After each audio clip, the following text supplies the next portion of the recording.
जब पति पत्नी का झगड़ा होता है तो उस झगड़े में पत्नी के द्वारा यह सोचा जाता है कि पति और उसके घर वालों को भी 498 एक ही एफआईआर में घसीटा जाए, लेकिन ऐसा बिल्कुल भी नहीं होगा। सुप्रीम कोर्ट के द्वारा यह कहा गया है कि अगर पति पत्नी के झगड़े होते हैं तो उनमें घर वालों को नहीं घसीटा जाएगा। हमने यह बात कई जजमेंट्स में भी कही है, उसके बाद भी हाई कोर्ट एफआईआर को क्वेश करने से डरती है और साथ ही साथ सुप्रीम कोर्ट के द्वारा हाई कोर्ट को भी फटकार लगाई गई है। और हम यह भी बात करेंगे कि अगर पत्नी के द्वारा घर वालों का 498 एक ही एफआईआर में लिखवा दिया जाता है तो उसे कैसे बचा जा सकता है।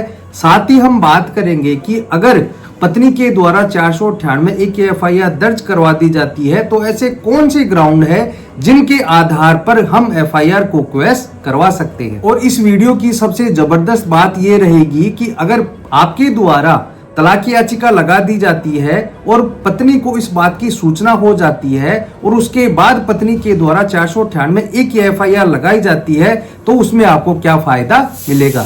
मैं हेमंत सैनी एडवोकेट और आप देख रहे हैं हेमंत LLB लॉ। वीडियो अच्छा लगा तो प्लीज इसे लाइक करें। आपसे रिक्वेस्ट है कि इस चैनल को आप सब्सक्राइब जरूर से करें ताकि ऐसे वीडियो मैं आपके लिए बनाता रहूं। इस जजमेंट को लेकर जो मामला सुप्रीम कोर्ट पहुंचता है वह है Kamal versus state of Gujarat, supreme court 2025। इस मामले में यह होता है कि 2005 में हस्बैंड एंड वाइफ की शादी होती है। शादी के कुछ दिन के बाद ही दोनों में झगड़ा यानी डिस्प्यूट हो जाता है और डिस्प्यूट के चलते वह दोनों साथ साथ रहते हैं और यह सोचते हैं कि इन बच्चों का क्या होगा। लेकिन जब पानी सर से ऊपर चला जाता है तो पति के द्वारा 2019 में एक तलाक की याचिका लगाई जाती है। 17 जुलाई 2019 को पत्नी को सम्मन मिलते हैं, यानी कि जब पति के द्वारा तलाक की याचिका लगाई जाती है तो 17 जुलाई 2019 को पत्नी को तलाक के सम्मन मिलते हैं और सम्मन को देखते हुए 20 जुलाई 2019 को पत्नी के द्वारा पति और उसके घर वालों के खिलाफ संबंधित पुलिस स्टेशन में 498 एक एफआईआर दर्ज करवा दी जाती है। और एफआईआर में यह आरोप लगाया जाता है कि मेरे पति और उसके घर वालों ने मेरे को ताने मारे, मेरे से दहेज की मांग की गई, इस प्रकार से उनको कड़ी से कड़ी सजा दी जाए।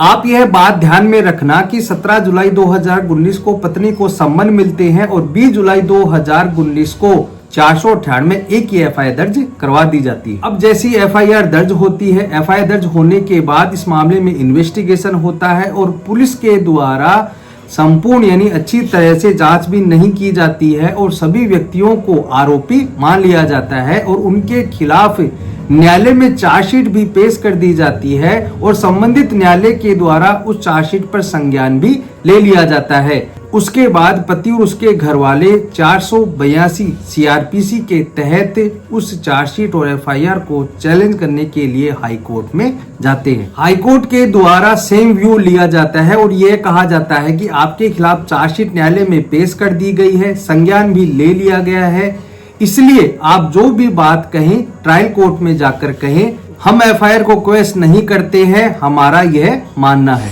मेरा यह मानना है कि अगर किसी एफआईआर को अगर हम गौर से देखते हैं, ध्यान से देखते हैं तो प्रथम दृष्टया उसमें कोई भी अपराध नहीं बनता है या फिर चार्जशीट में कोई भी प्रथम दृष्टया अपराध नहीं बनता है तो उसके खिलाफ ट्रायल नहीं चलना चाहिए। लेकिन इस मामले में भी सेम ऐसा ही होता है। हाईकोर्ट के द्वारा एफआईआर को क्वेश करने से मना कर दिया जाता है और पति और उसके घर वाले जाते हैं सुप्रीम कोर्ट के पास। जब दोनों ही सुप्रीम कोर्ट में जाते हैं तो अपनी अपनी तरफ से बहस की जाती है। पति के एडवोकेट के द्वारा यह बहस की जाती है कि 2005 में हमारी शादी होती है, शादी के बाद डिस्प्यूट हो जाता है और 2019 में मेरे द्वारा तलाक की याचिका लगाई जाती है और 17 जुलाई 2019 को मैं सम्मन भिजवाता हूं और उसके 3 दिन बाद ही पत्नी 498 एक ही एफआईआर दर्ज करवा देती है।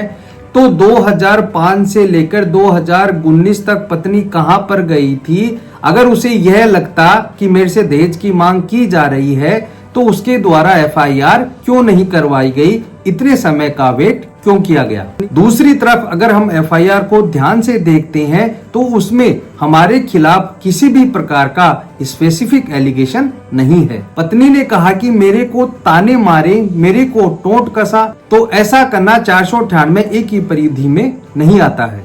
ताने इस प्रकार से होने चाहिए कि उसमें दहेज की मांग की गई हो और इस बात को पत्नी साबित कर देती है, लेकिन पति के द्वारा ऐसा कोई भी ताना नहीं मारा गया था दहेज को लेकर, तो इस प्रकार से यह एफआईआर खारिज की जानी चाहिए। तीसरा आरोप पत्नी के द्वारा यह लगाया जाता है कि मेरे पति का किसी दूसरी महिला के साथ अवैध संबंध है। अगर ऐसा है तो यह 498 एक ही डेफिनेशन में कैसे आएगा। वहीं दूसरी तरफ पत्नी के एडवोकेट के द्वारा यह बहस की जाती है कि पुलिस ने अपनी जांच में सभी व्यक्तियों को आरोपी माना है, उनके खिलाफ चार्जशीट भी पेश हो गई है और न्यायालय के द्वारा यानी ट्रायल कोर्ट के द्वारा संज्ञान भी ले लिया गया है। इस प्रकार इन पर ट्रायल चलनी चाहिए और उनको सजा मिलनी चाहिए। फाइनली दोनों पक्षों की बहस होने के बाद सुप्रीम कोर्ट के द्वारा यह कहा जाता है कि अगर हम एफआईआर को गौर से देखते हैं, ध्यान से देखते हैं, तो उसमें यह आरोप लगाया गया है कि सास और ससुर केवल ताने ही मारते हैं, ना तो किसी दहेज की मांग को लेकर, ना ही किसी बात को लेकर। तो क्या इस बेसिस पर 498 एक की एफआईआर चल सकती है? उन्होंने कहा कि भारतीय समाज में यह सामान्य सी बात है कि अगर सास ससुर बहू को कुछ कह देते हैं तो इसका मतलब ये नहीं है कि वह उनके खिलाफ 498 एक की एफआईआर दर्ज करवा दे। हम इस बात की कड़ी निंदा करते हैं और इस बात पर भी कड़ी निंदा करते हैं कि हाई कोर्ट ने इस बात को लेकर डिस्कस क्यों नहीं किया। दूसरी तरफ यह भी कहा जाता है कि अगर पत्नी को दिक्कत होती तो इतने साल वह इंतजार नहीं करती। वह इंतजार नहीं करती कि कब पति तलाक की याचिका डालेगा और मैं कब 498 एक की एफआईआर दर्ज करवाऊं। अगर उसे तकलीफ होती, उसे दिक्कत होती तो वह पहले ही एफआईआर दर्ज करवा सकती थी। और साथ ही साथ यह भी सोचा जाता है कि हमारा यह मानना है कि पत्नी ने यह सोचा कि पति के फेवर में डिक्री का आदेश नहीं हो जाए तो उसके काउंटर ब्लास्ट में 3 दिन बाद ही वह एफआईआर दर्ज करवाई जाती है। पत्नी ने पति व उसके घर वालों के खिलाफ दबाव बनाने के लिए एफआईआर दर्ज करवाई थी ताकि यह डिक्री ना हो। इसलिए फाइनली सुप्रीम कोर्ट के द्वारा यह कहा जाता है कि इस मामले में फैमिली का हमें कोई भी रोल नहीं लगता है, इसलिए एफआईआर क्वेश करनी चाहिए। और सबसे बड़ी बात तो यह है कि जो माँ बाप थे उसके पास ही रहते ही नहीं थे, वह तो बाद में आए थे और डिस्प्यूट बढ़ा था। तो इसका मतलब ये है कि जो पत्नी है वह अपने माँ बाप की सेवा नहीं करना चाहती है, इसलिए उसने उनके खिलाफ एफआईआर दर्ज करवा दी। और फाइनली यह बात कही जाती है कि नो डाउट पति के खिलाफ एलिगेशन है, हम पति की हद तक एफआईआर को क्वेश्चन नहीं करते हैं और एप्लीकेशन को रहने देते हैं। लेकिन जहां तक माँ बाप पर आरोप है, केवल टोंट कसने का आरोप है, दहेज के लिए कोई भी आरोप नहीं है, इसलिए उनके खिलाफ 498 एक की एफआईआर नहीं चल सकती है और माता पिता की हद तक हम एफआईआर को क्वेश्चन करते हैं और उनकी पिटीशन को स्वीकार करते हैं। इस बात से, इस जजमेंट से हमें यह पता चलता है कि अगर आपकी पत्नी आपके घर वालों को 498 एक की एफआईआर में घसीटती है तो आप इस जजमेंट का फायदा ले सकते हैं। अगर पति के द्वारा तलाक की याचिका लगा दी गई है और उसके बाद पत्नी 498 एक की एफआईआर दर्ज करवाती है तो आप इस जजमेंट का फायदा ले सकते हैं। और पत्नी के एफआईआर को लेकर यह लगता है कि दहेज की मांग नहीं की गई है, झूठे ही एलिगेशन लगाए गए हैं, तो भी आप इस जजमेंट का फायदा ले सकते हैं। दोस्तों आज के लिए इतना ही। वीडियो अच्छा लगा तो प्लीज इसे लाइक करें। अगर आपसे रिक्वेस्ट है कि इस चैनल को सब्सक्राइब जरूर से करें और ज्यादा से ज्यादा लोगों को शेयर करें ताकि उन्हें अपने कानून का पता चल सके। धन्यवाद।